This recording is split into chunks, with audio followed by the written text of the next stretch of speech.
Hello students, my name is Dr. Vivaguna. Today I will teach you foreign exchange rate. I have already uploaded many videos related with microeconomics and macroeconomics in my YouTube channel. Today I will teach you what is foreign exchange rate.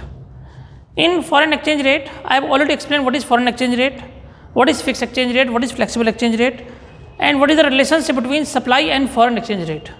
Today my topic is what is the relationship between foreign exchange rate and demand for foreign exchange rate. Very important topic for class 11th and 12th and those who are preparing for competitive examination.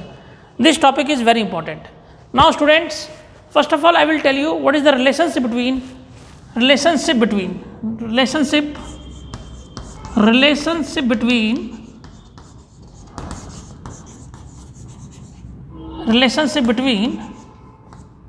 foreign exchange rate and demand for foreign exchange rate foreign exchange rate means क्या relationship है foreign exchange rate और demand के बीच में. तो आपको ये समझना है there is a inverse relationship between foreign exchange rate and demand for foreign currency.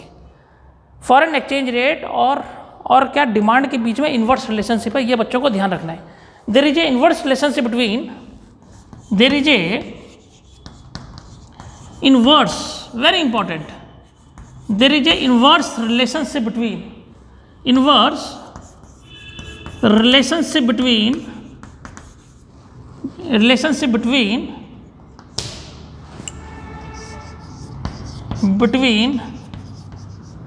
demand and foreign exchange rate means अगर फॉरेन एक्सचेंज रेट को हम प्राइस से भी कहते हैं. फॉरेन एक्सचेंज रेट, अगर फॉरेन एक्सचेंज रेट ज़्यादा होगा मतलब प्राइस ज़्यादा होगा तो डिमांड क्या होगी आपको पता ही है. क्वांटिटी डिमांड क्या हो जाएगी, कम हो जाएगी. और अगर फॉरेन एक्सचेंज रेट कम होगा तो क्वांटिटी डिमांड क्या हो जाएगी, ज़्यादा हो जाएगी. ये मैंने स्टूडेंट्स को समझा दिया. फॉरेन एक्सचेंज रेट अगर ज़्यादा होगा तो क्वांटिटी डिमांड कम हो जाएगी. फॉरेन एक्सचेंज रेट कम होगा तो क्वांटिटी डिमांड क्या हो जाएगी, ज़्यादा हो जाएगी. आपने इसमें याद रखना है एक चीज़, जैसे मैंने आपको सप्लाई में समझाया था कि सप्लाई में अगर कोई फॉरेनर्स हमारी कंट्री में आ रहा है तो सप्लाई बढ़ेगी. और डिमांड हमारी फॉरेन करेंसी रुपये की डिमांड कब बढ़ेगी, जब आप विदेश में जाओगे, जब आप फॉरेन कंट्री जाओगे. जब आप फॉरेन कंट्री जाएंगे तो हमारी डिमांड क्या होगी, बढ़ेगी. तो आपने ये लिखना है कि when you travel in foreign countries then demand for our currency will increase. जब आप यूएसए जाएंगे और जब रुपये लेके जाएंगे तभी तो रुपये की डिमांड बढ़ेगी. तो डिमांड कब बढ़ेगी, जब आप फॉरेन कंट्री जाएंगे. इस बात को आप ध्यान में रखिएगा, ये पॉइंट बड़ा इंपॉर्टेंट है. जब आप फॉरेन कंट्री जाएंगे तब डिमांड बढ़ेगी फॉरेन करेंसी की. और जब कोई फॉरेनर्स हमारी कंट्री में आएगा तो क्या होगा, सप्लाई ऑफ फॉरेन करेंसी बढ़ेगी. तो there is a inverse relationship between demand and foreign exchange rate. Foreign exchange बढ़ेगा तो क्वांटिटी डिमांड क्या होगी, कम होगी. फॉरेन एक्सचेंज रेट कम होगा तो क्वांटिटी डिमांड क्या होगी, ज़्यादा होगी. अब आइए इसको जरा हम डायग्राम से समझाएं, किस तरीके से इसको हम डायग्राम से इसे समझा सकते हैं. Let's see. तो ये O है, ये X है और ये क्या है, Y है. तो देखिए मैंने आपसे कहा था जो डिमांड कर्व होता है वो नीचे डाउनवर्ड होता है. इसमें ये डिमांड कर्व हो गया और ये इसका क्या हो गया, R1 हो गया और ये कितना हो गया, Q1 हो गया डिमांड. ठीक है. और अगर R2 ज़्यादा होगा, रेट ज़्यादा होगा तो डिमांड क्या हो जाएगी, कम हो जाएगी. कम हो जाएगी. तो इसको यहाँ पे लिखेंगे FER और यहाँ लिखेंगे डिमांड फॉर फॉरेन करेंसी. अगर हम यहाँ बात करेंगे तो इसे कहेंगे हम डिमांड फॉर फॉरेन करेंसी. और अगर हम यहाँ बात करेंगे तो यहाँ कहेंगे फॉरेन एक्सचेंज रेट. तो फॉरेन एक्सचेंज रेट और डिमांड के बीच में कैसा रिलेशन है, इनवर्स रिलेशनशिप है. अगर अब इसको थोड़ा सा डिफाइन करते हैं ऐसे बढ़िया तरीके से, ताकि you can write in the examination properly. Now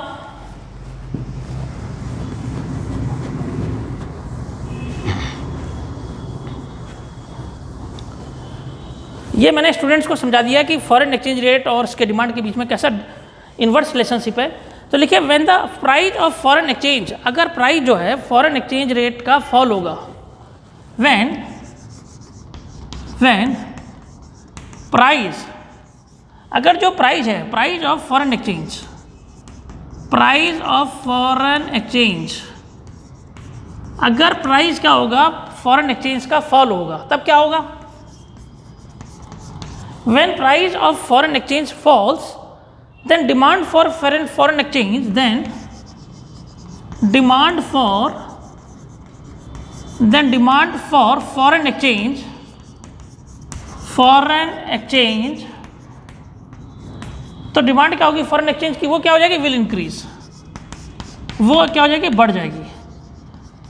increase कह दें या एक्सपेंड कह दें, demand for foreign exchange will increase या एक्सपेंड कह दें, एक्सपेंड भी कह सकते हैं, विल एक्सपेंड कह दीजिए आप, विल एक्सपेंड्स, ब्रैकेट में चाहो तो ब्रैकेट एक्सपेंड लिखते हैं, कोई बात नहीं, दोनों मतलब ही है, ठीक है। When price of foreign exchange fall, the demand for foreign exchange will expand, will क्या हो जाएगी, एक्सपेंड हो जाएगी, ये ज़्यादा बेटर वर्ड है, एक्सपेंड्स, तो क्या हो जाएगा, ये एक्सपेंड हो जाएगी demand. And when exchange rate fall from OR1 to, when exchange rate fall from, जब एक्सचेंज रेट क्या होगा, फॉल होगा, कहाँ से, फॉल फ्रॉम, हम ये कहते हैं जब एक्सचेंज रेट फॉल होगा फ्रॉम OR2 से OR1, OR2 से टू OR1 से OR1 होगा, तो डिमांड क्या होगा, अगर ये देखिए व्हेन एक्सचेंज रेट फॉल होगा तो डिमांड क्या होगी, then demand will expand, then demand will expand from OQ to OQ1, तो डिमांड क्या होगी, बढ़ जाएगी, then demand from OQ to OQ1। देखिए जब क्या होगा, when the exchange fall from OR2, जब एक्सचेंज रेट कम होगा, OR2 से OR1 हो जाएगा, तो डिमांड क्या हो जाएगी, बढ़ जाएगी, वो डिमांड कितनी हो जाएगी, OQ1 से OQ2 से OQ1 हो जाएगी, तो डिमांड क्या होगी, बढ़ गई। तो आपने ये देखा, इस तरीके से आपने इसको समझ लिया, ठीक है, OQ2 से OQ1 हो जाएगी, ये मैंने आपको करा दिया। जैसे एक्सचेंज रेट कम होगा तो डिमांड क्या हो जाएगी, बढ़ जाएगी, एक्सचेंज रेट ज़्यादा होगा तो डिमांड क्या हो जाएगी, कम हो जाएगी। तो ये इस तरीके से मैंने आपको ये समझा दिया। अब देखिए अब होता क्या है,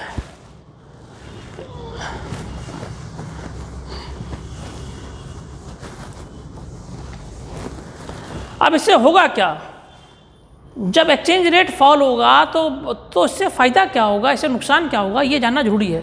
तो लिखिए when exchange rate fall, when exchange rate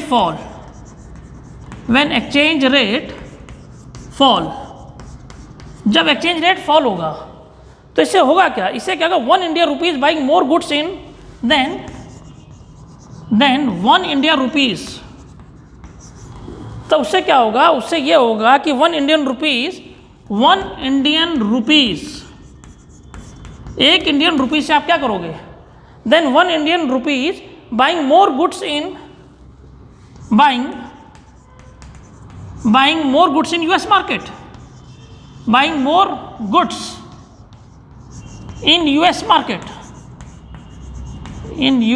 market, देखिए when exchange rate falls, then 1 Indian rupees buying more goods in US market, अगर तब आप क्या करेंगे, US मार्केट से जैसे जैसे एक्सचेंज रेट कम होगा US मार्केट में, तो भारत के लोग क्या करेंगे, वहाँ ज़्यादा गुड्स खरीदेंगे, कहाँ, US में। So when exchange rate falls, then 1 Indian rupees buying more goods in US market, इससे होगा क्या, our demand for import will increase.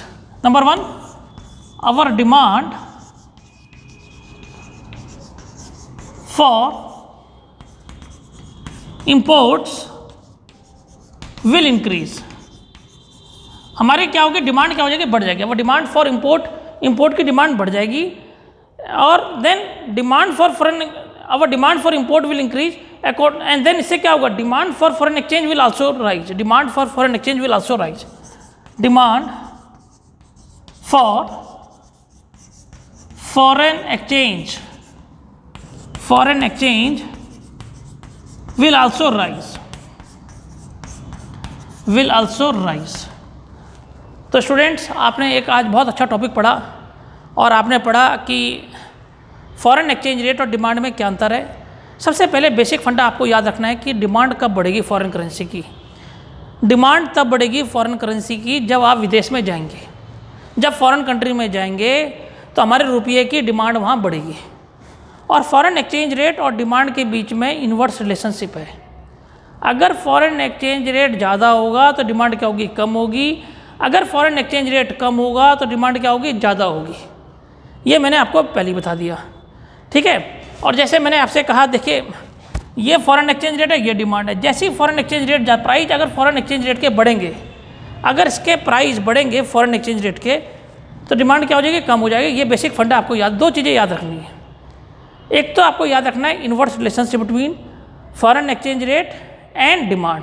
अगर प्राइस बढ़ेगा फॉरेन एक्सचेंज रेट का तो डिमांड कम हो जाएगी, और प्राइस कम होगा तो डिमांड क्या हो जाएगी, ज़्यादा हो जाएगी। नंबर 1।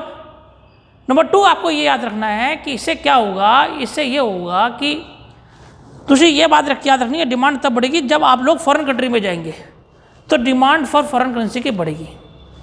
ये टॉपिक क्लास 12th के लिए बड़ा इंपॉर्टेंट है। ये टॉपिक आईसीएसई के लिए बड़ा इंपॉर्टेंट है। ये टॉपिक उन बच्चों के लिए इंपॉर्टेंट है जो कंपटीशन की तैयारी कर रहे हैं, जो लोग केंद्रीय विद्यालय, नवोदय विद्यालय की तैयारी कर रहे हैं, जो लोग टीचर बनना चाह रहे हैं, उनके लिए ये टॉपिक बहुत इंपॉर्टेंट है। अपने यूट्यूब माध्यम की वजह से, यूट्यूब प्लेटफॉर्म की वजह से मैं बच्चों को अपने जितना भी 20 साल का अनुभव मैं बच्चों को दे रहा हूँ। कृपया करके अपने दोस्तों को लाइक कीजिए, इसे सब्सक्राइब कीजिए और जितना ज़्यादा इसे डिस्ट्रीब्यूट कर सकते हैं करिए। थैंक्स डॉक्टर विभाग।